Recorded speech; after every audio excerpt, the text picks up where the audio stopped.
Hello friends, मी प्रियंका.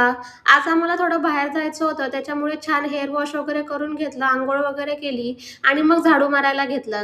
आणि एक बायांचं आपलं कसं असतं ना, कुठे जायचं असेल तरी घर आवरून जायचं आणि येऊन पण घर आवरायचं. म्हणजे जायच्या आधी पण सगळं काम, काम, काम करायचं, आपलं स्वतःचं आवरायचं, मुलाचं आवरायचं, घराचं आवरायचं, मग बाहेर जायचं. म्हणजे एवढा कंटाळा येतो ना, आता बाहेर जायचं पण मला कंटाळा यायला लागला, कारण की सगळं आवरून मगच जायला लागतं. असं होतं, काय करणार? मग झाडू वगैरे मारून घेतला, छान देवपूजा केली.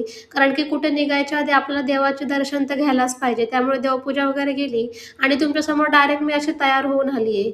मग त्यानंतर आम्ही पोहोचलो डोंबिवली स्टेशनला. मग डोंबिवलीला गेलो आणि ट्रेन लगेचच येणार होती, म्हणून थोडा वेळ वाट बघितली आणि आम्हाला दिव्यावरून बसायचं होतं. आम्ही चाललो होतो वसईला. ते कुठे चाललो होतो मी तुम्हाला सांगतेच पुढच्या व्हिडिओमध्ये. तर आम्ही वसईला जात होतो. त्याच्यामुळे ही जी ट्रेन आहे ना, दिवा वसई, त्या गाडीमध्ये जात होतो.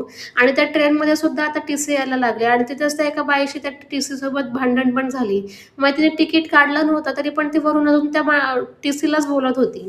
काय बोलणार आता? त्यानंतर मस्त भेळ आली आणि छान ट्रेनमधली भेळ मला एवढी आवडते आणि खरं सांगू ना, तर खूप टेस्टी झाली होती. आणि ह्या दोघांचं बघा इथं ट्रेनमध्ये कशी मस्ती चालू होते. माझ्या मुलाला तर कुठेही मस्तीच सुचते. त्याला काय बोलणार आहे आता? कुठेही गेला तरी त्याची मस्तीच असते. मग शेवटी आम्ही उतरलो वसईला आणि तिथून आम्हाला परत नायगावला जायचं होतं, म्हणून परत दुसरी ट्रेन पकडली आणि नायगावला गेलो. आता आम्ही कुठे गेलो हे तुम्हाला दाखवते पुढच्या व्हिडिओमध्ये. बाय.